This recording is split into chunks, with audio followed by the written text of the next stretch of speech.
Bro Jando? Oh,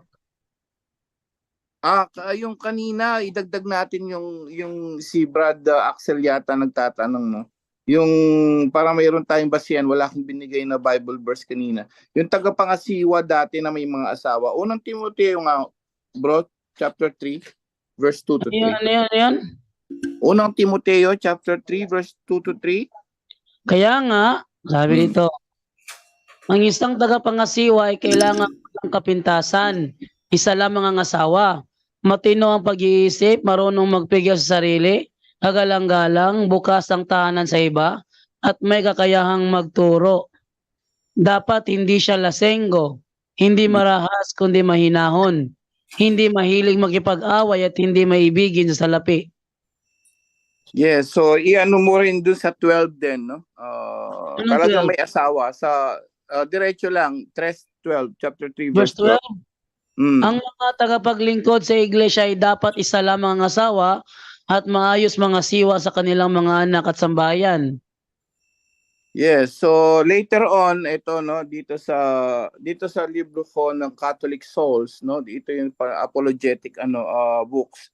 Sabi rito, yung celibacy, yung sinabihan, tinanggal na yung mga dapat may mga asawa ay dito sabi rito, celibacy, yung bawal na mag-asawa yung mga kaparian, was not generally ruled in the early church, no? Hindi siya talagang hindi daw siya talagang rules doon na yung dapat di mag-asawa. But the discipline was first, discipline lang yun hindi doktrina. The discipline was first considered at the Synod of Elvira, so year 305, so AD, yung 305, and decided on 20 years later at the Council of Nicaea, 325, when marriage was disallowed after ordinations.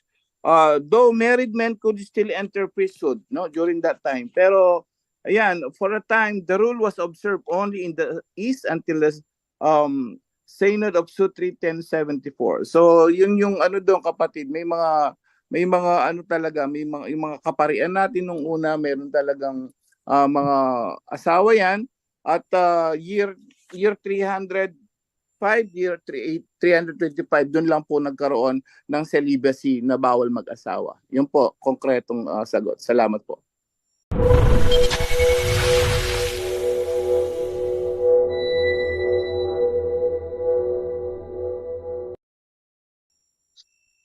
Okay, nakapagtataka, tinawag ko si Herbert, Labaya kanina, biglang nag-out sa Zoom. Ang sabi niya, ang tagal daw natin tumanggap ng bisita, matagal ka rin namang pumasok. Ito yung nangako na ilalampaso daw tayo lahat. Pero ngayon pinapasok ko sa Zoom, andyan siya, hindi pa tapos mong sumagot si Brother John Ray. Pagkatapos niya sumagot, tinawag ko na, biglang nag-out. Tapos ang idadahilan niya, matagal dong tumanggap ng bisita. Uy, sabi ko, pakunwari ka naman. Kung kailan ka tinawag, saka pa lumabas. Sabi niya, di kailangan ng pagkukunwari para malinawan ng mga bagay-bagay na sobrang nang nababahira na ng di malilinaw ng mga impormasyon. Kaya kita tinawag kanina Ito yung nangako kahapon na ilalampaso daw tayo. Ito yung hinintay ko kanina pa dumating dahil ilalampaso daw tayo. Ngayon tinawag ko Herbert Labaya, biglang nag-out kasi nagsalita si Brother Angel.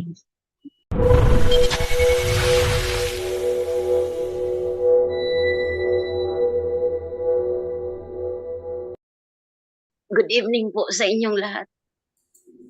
Brad John Ray, yung sa John, di ba po sa simula ay Diyos?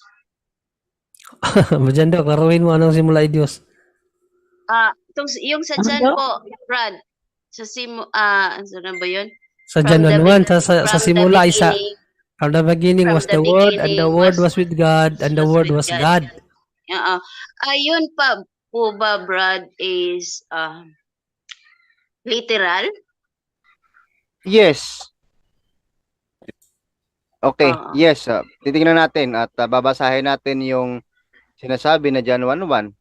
Tamang-tama naman yun. The word is with God and the word was God. So, ibig sabihin, totoo talaga na Diyos ang yung salita.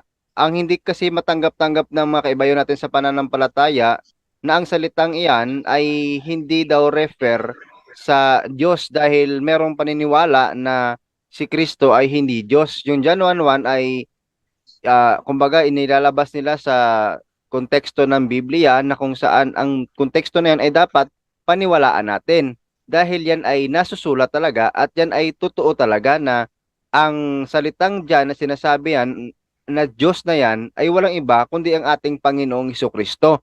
Walang duda po yan, kapatid. Kung titingnan po natin dito, no, sinasabi po sa talatang yan, basahin po natin para mas makita po natin.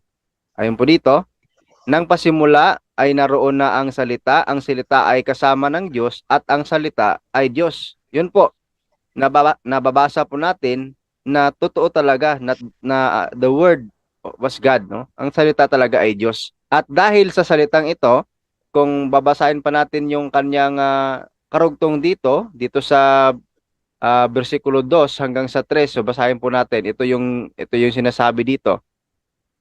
Sa pasimula ay kasama na siya ng Diyos. Nilikha ang lahat ng bagay sa pamamagitan niya at walang anumang nilikha ng hindi sa pamamagitan niya.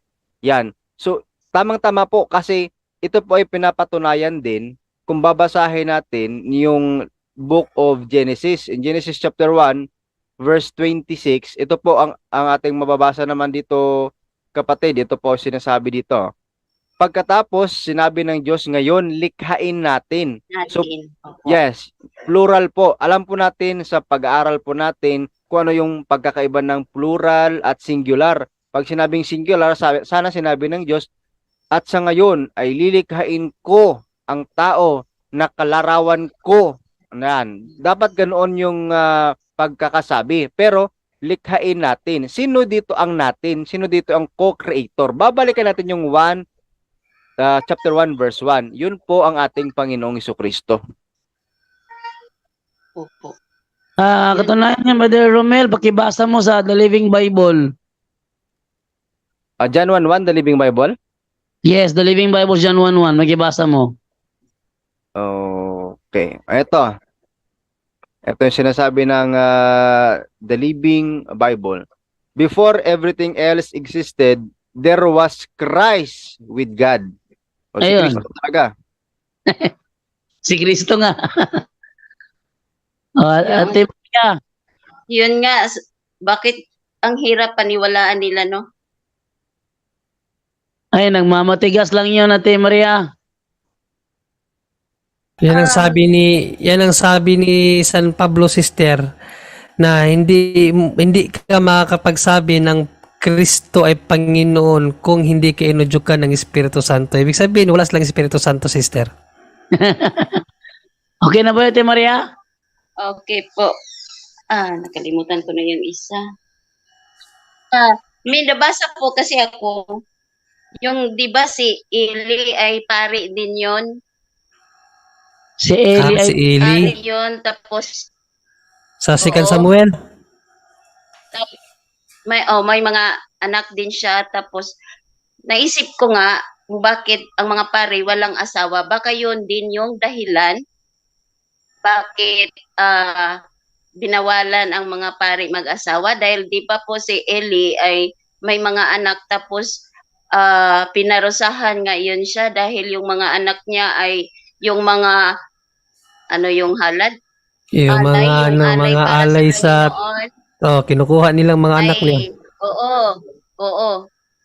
Di ba ganun yun? Pero yung sumunod sa kanya, si Samuel, walang asawa.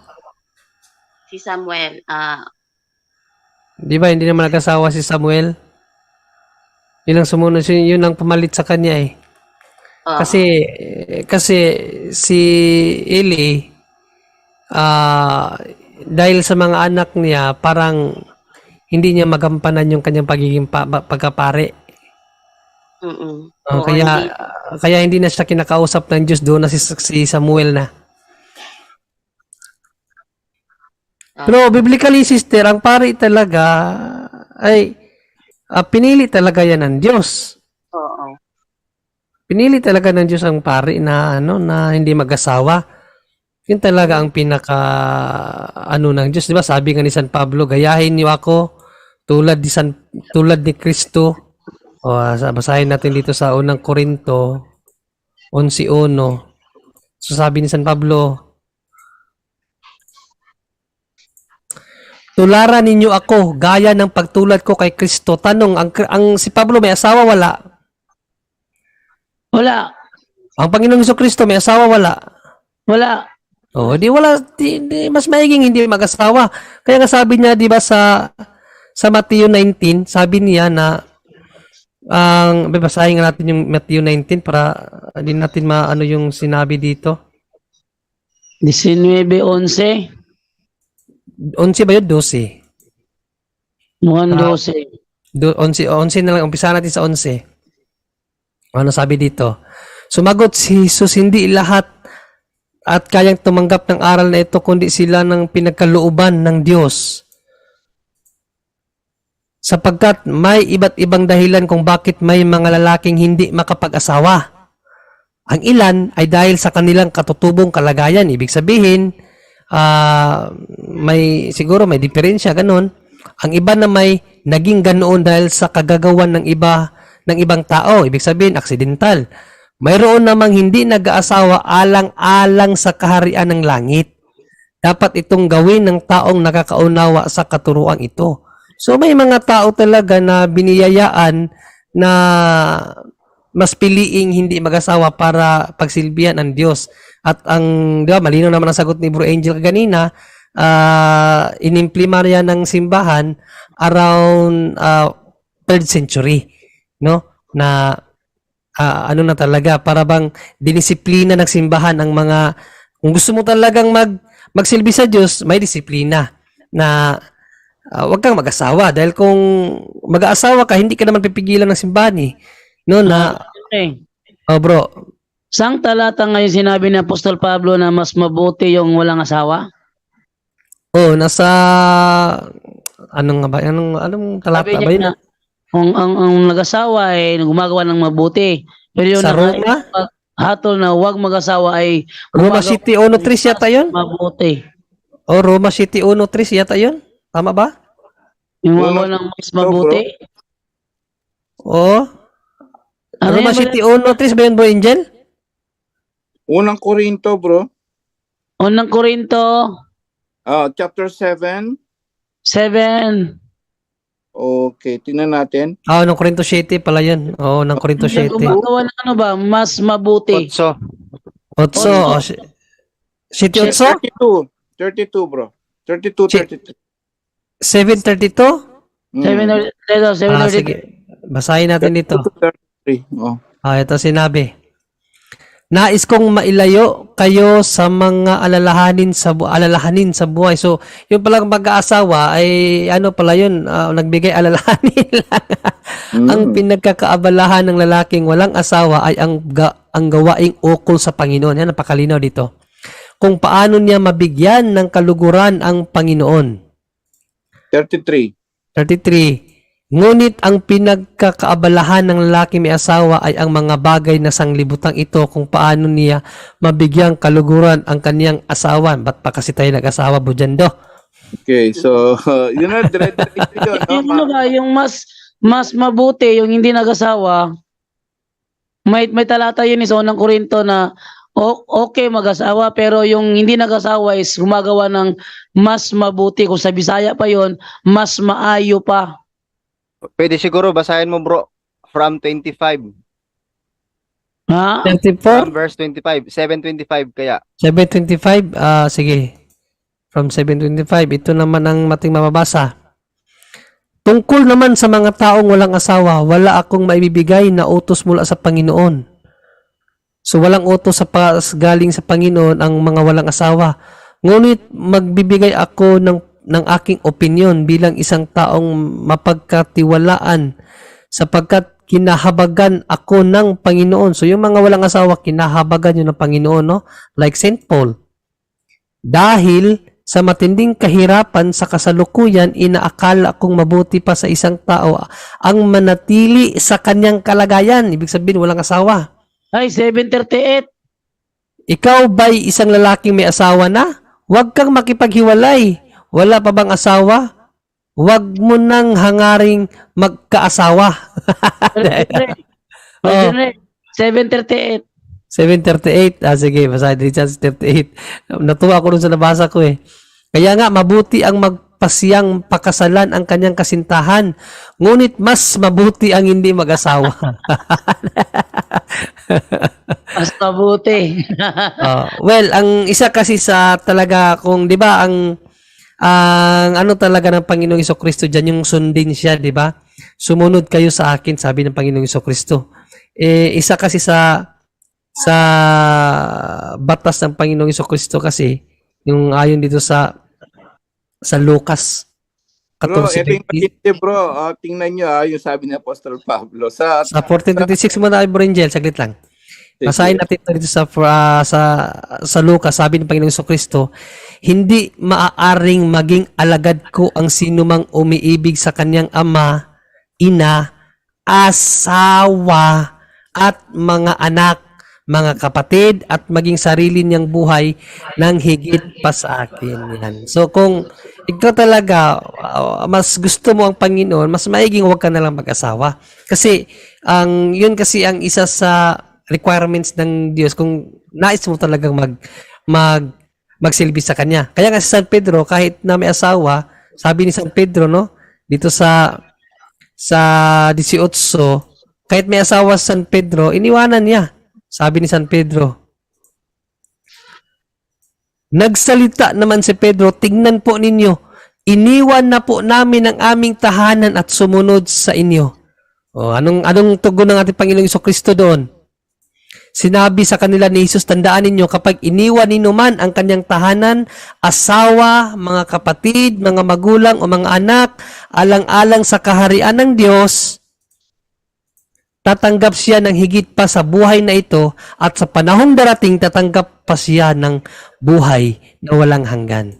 So, yun ang reason kung bakit talaga. Yes, Bro Jando. Ate Maria, okay na ba yun? Okay po. Thank you po, Brad Jando, Brad Janri.